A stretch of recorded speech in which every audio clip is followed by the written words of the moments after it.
시청자 여러분들 중에서도 아마 사망보험 드신 분들 많으실 거예요. 이러저런 또 나 말고 남겨진 가족들, 노후에 뭐 그런저런 이유로 다 드셨을 거예요. 그런데 사망보험 보통 몇 개 정도 드셨습니까, 여러분? 뭐 많으면 한두 개, 두어 개 정도 드셨을 거예요. 그런데 사망보험을 무려 8개나 드는 사람이 있다면서요, 허주연 변호사님. 네, 바로 방송인 박송 씨입니다. 박송 씨 지난 2003년 7월부터요. 2006년, 2008년, 2013년, 2016년, 2018년 이렇게 각종 사망보험 8개에 가입을 한 것으로 지금 확인이 되고 있는데요. 네. 이 중에 6개는 개인 명의고 2개는 법인 명의로 가입이 된 거라고 하는데 이 보험들이 모두 다 박송 씨 친형 부부의 권유로 지금 가입한 걸로 알려지고 있습니다. 네. 여기에 대해서 지금 친형 부부가 횡령 혐의로 지금 구속이 된 상태잖아요, 형이.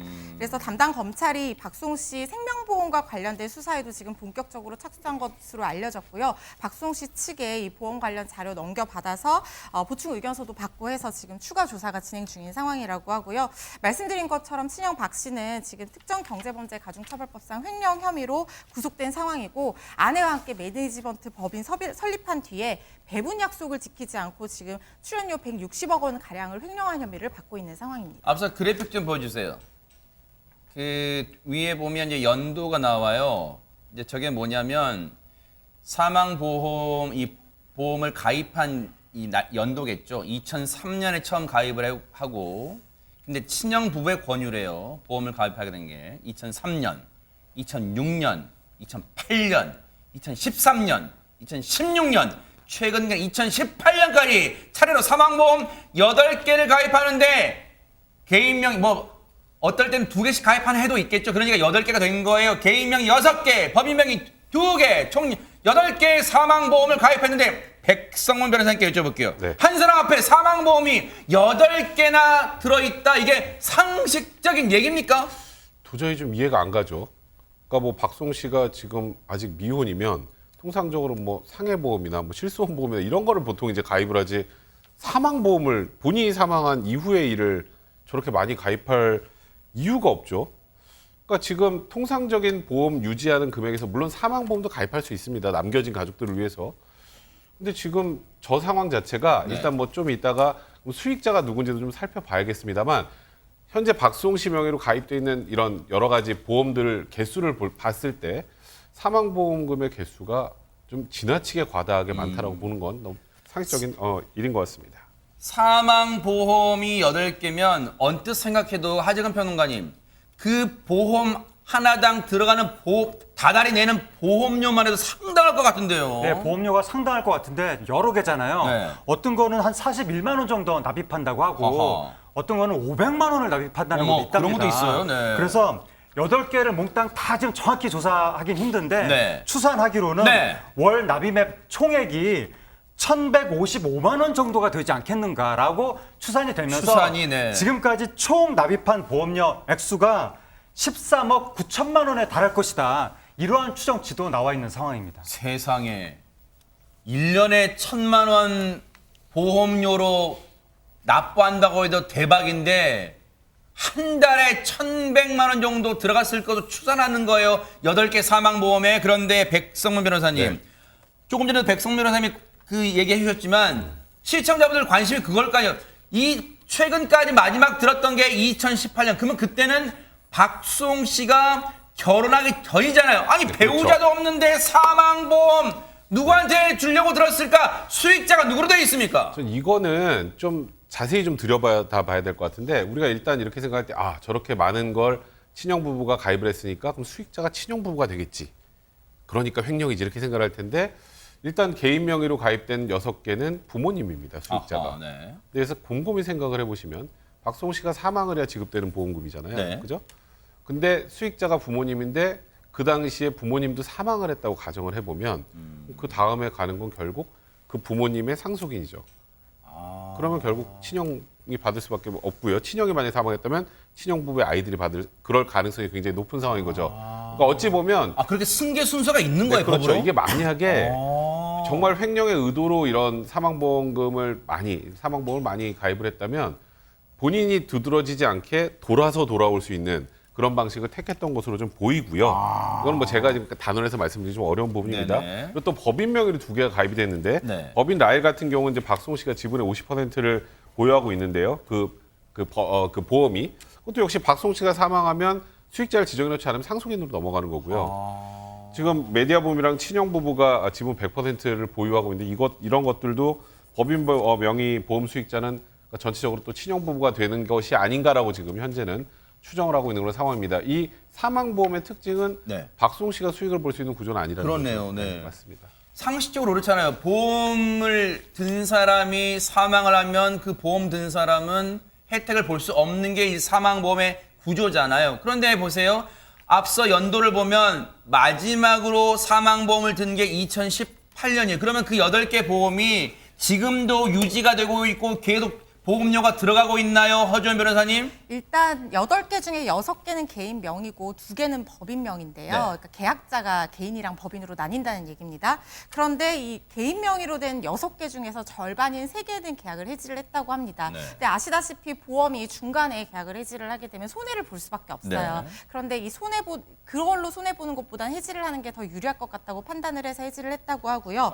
나머지 개인 명의 보험 3개는 이 수익자를 부모에서 박송 씨 아내로 지금 바꿔서 유지를 하고 있는 상황이라고 합니다. 네. 그러면 법인 명의로 된 보험 2개가 남아 있어야 되는데 네. 지금 그 중에 하나는 박송 씨가 지분 50% 갖고 있는 라엘 명의로 된 보험이거든요. 이거는 실효 상태라고 합니다. 보험료를 제때 납부하지 않았다고 하는 거예요. 지금 그러면 법인 명의로 된 보험 최종적으로 한 가지 메디아붐 명의 보험이 남아 있는데 네. 이게 친형 부부가 100% 지분을 소유한 법인이거든요. 그런다면서요, 네. 근데 법인이 보통 보험을 이렇게 가입을 하는 이유는 뭐 대표이사가 유고가 됐을 때 그 수익으로 이제 보험금으로 법인이 수익을 보게 되면 뭐 위로금이나 이런 것들을 지급하기 위해서 가입을 하는 거거든요. 근데 지금 메디아붐이 지금 지분 소유를 친형 부부가 하고 있잖아요. 그러면은 만약에 뭐가 문제가 생겼을 때 메디아붐이 이익을 보는 것이 결국에는 사실상 친형 부부의 수익으로 귀결될 수 있기 때문에 이게 문제가 되고 있어 좀 더 살펴봐야 될 것 같습니다. 정상 납부 중이라는 게 법인 것 중에 한 개가 하나는 실효됐고 하나는 지금 계속 유지 중이라면 백성문 변호사님 네. 친형 부부가 아직도 이거 해지 안 하고 또는 그 수익자를 박송 씨 아내로 안 돌려놨다는 거예요? 어떻게 되는 겁니까 이게? 일단은 조금 전에 허주원 변호사님 설명하셨지만 개인 보험 같은 경우 3개는 해지를 하고 3개는 이제 수익자를 부모님에서 이제 아내로 바꾼 거잖아요. 이게 부모님이 받는 게 싫어서가 아니라 박송 씨의 나이가 부모님보다 훨씬 어리기 때문에 박송 씨가 사망했을 때 부모님으로 지정해 놓으면 이 돈이 결국 친형 쪽으로 갈 가능성이 있으니까 아내로 바꾸는 것 같고 네. 그리고 마지막으로 지금 이 메디아붐에서 가지고 있는 걸 그대로 유지한 거는 전 이거는 이제 뭐 박송 씨 사망하면 결국 이제 법인 쪽으로 돈이 넘어가는 것이기 때문에 일단 이거는 그냥 이 뭐 형과 지금 형의 형수가 이제 계속 유지하고 있는 것이 아닌가. 일단은 그렇게 좀 추정할 수밖에 없는 그런 상황인 것으로 보입니다. 박송 씨가 지금까지 언론 인터뷰를 보면 그동안 30년 동안 친형과 형수를 믿었다고 했는데 사망보험, 자기 앞으로 된 사망보험을 8개나 들 동안 최명기 원장이 한 번도 친형과 그 형수를 의심 안 했을까요? 일단은 우리는 박송 씨가 굉장히 성공을 하고 친형은 박송 씨를 이렇게 옆에서 도와주면서 수입을 얻는 관계로 우리는 생각하지만 사실 박송 씨와 친형은 서로 굉장히 어렸을 때 1살, 2살 때부터 이제 관계가 형성이 됩니다. 만약에 그 관계의 형성에 있어서 박송 씨가 형의 말을 굉장히 무조건 따라야 된다는 어떤 분위기라든가 형의 말을 의심하면 안 된다라는 어떤 집안의 어떤 분위기가 있었다 그러면은 그 분위기 아래에서 움직이기 때문에 그대로 그게 이제 이어져 갔을 수가 있고요. 네. 또 개인의 성격인데 박송 씨 성격이 다른 사람을 굉장히 믿고 굉장히 복잡한 상황 같은 거를 갖다 굉장히 싫어하고 갈등을 회피하는 성격이었다 그러면은 뭔가 조금 의심이 나는 상황이 있더라도 네. 왠지 그게 문제를 일으키기 싫어서 그냥 넘어갔을 가능성도 있습니다. 과거 방송에서 박송 씨는 형과 형수에 대해서 이렇게 언급한 바가 있습니다. 한번 들어보시고 이어가 보도록 하겠습니다.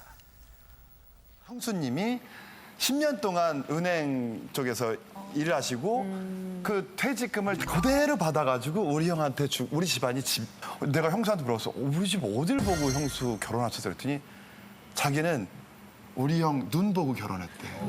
눈이 정말 진실하고 형수가 그러더라고. 지금 보세요. 시부모하고 시부모한테 사랑받고 내가 정말 투자하니까 내 명의로 돼 있는 것도 많고 그러니까 정말 보는 눈이 뛰어난 투자자가 금융인이에요. 저 때만 해도 형수가 참 능력자다 이렇게 칭찬을 했잖아요. 그런데 전현 평론가님, 사실 뒤통수 맞은 격이잖아요. 그런데 그 형과 또 형수가 상당한 규모의 부동산을 가지고 있다 이런 의혹도 있잖아요, 지금.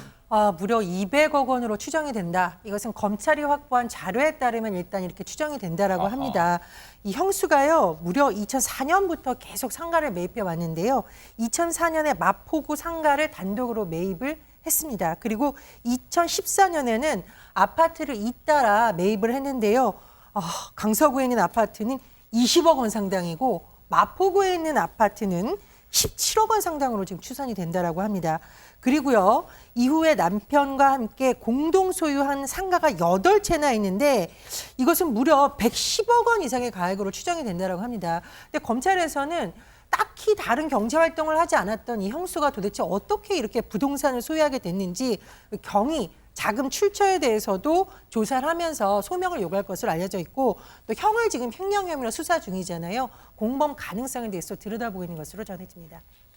상식적으로 시청자분들이 보기에도 법인 대표라고 있다고 하더라도 어쨌든 이건 박송 씨의 활동으로 인한 그 법인의 활동 수익으로 인한 즉 월급쟁이 대표일 수밖에 없는데 어떻게 저렇게 많은 재산을 불릴 수가 있는 거예요, 하정은 평론가님. 상식적으로 이해가 안 되잖아요. 상식적으로 이해가 안 되니까 박송 씨도 저 진상을 확인하고 나서 지금 문제 제기를 한 거고 결국 소송까지 하게 된 것이고 명확한 해명이 나오지 않으니까. 네. 그리고 또 일각에서 보도가 나오는 것이 이번 소송 과정에서 박수홍 씨 통장에서 박수홍 씨 형수가 하루에 800만 원씩 인출한 어떠한 정황이 드러났다고 보도가 나왔는데 네. 근데 그 부분은 정확히 뭐 언제부터 언제까지인지 총액이 얼마인지 자세한 내용이 나오지 않아서 앞으로 더 확인을 해봐야 될 텐데 네. 어쨌든 박수홍 씨 형수가 단순히 박수홍 씨 형의 부인이 아니라 뭔가 박수홍 씨 형의 사업에도 긴밀히 관여한 정황이 있다. 그렇게 이야기가 나오는 것이고 제가 좀 굉장히 특이하게 느끼는 게 뭐냐면